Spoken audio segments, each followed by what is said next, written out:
if you have a cube like this, like let's just say you sketched in a cube and you're like, there's my sketch. Now I need to do like the line work over that sketch. And then what you do is you go in with your line work, and then maybe the line work is a bit thicker, and you draw the line work, and you do one of these. It's gonna look really kind of just too uniform in line weight. So the lesson here would be line weight. So what you see me doing down here is essentially just putting down where the line weight is just a bit thicker, and where it's thicker is usually like on the outsides of that object. So I'm not sure if that's the best explanation, but like it's kind of where the object ends in space. So all I'm doing is actually outlining the object like that. But what I'm not doing, but I'm not using that brush to do the interior lines. These lines right here.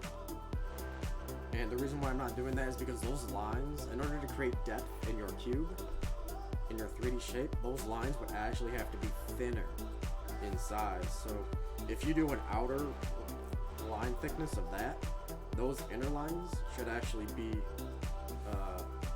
thinner, like maybe close to that width. So what you would do is we're going to go back in and do another pass over the entire painting, and we're going to actually draw in those thinner lines, just like that. So your end result is something like this.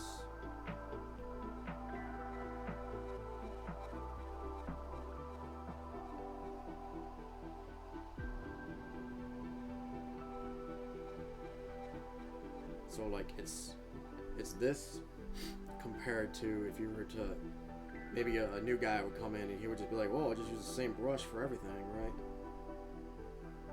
And this is kind of what I used to do in my drawings.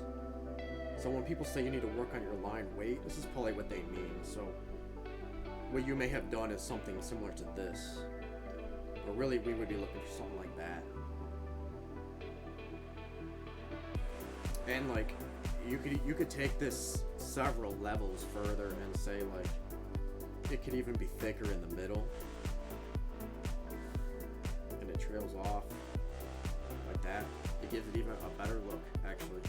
Or maybe you add more thickness to one side just to try to explain kind of where it sits in space. But in general, like when people say like you should work on your line weight, you may have done something like this, but someone with some knowledge of line weight will have more line weight variations. So thinner lines going on here, and then thicker lines going on around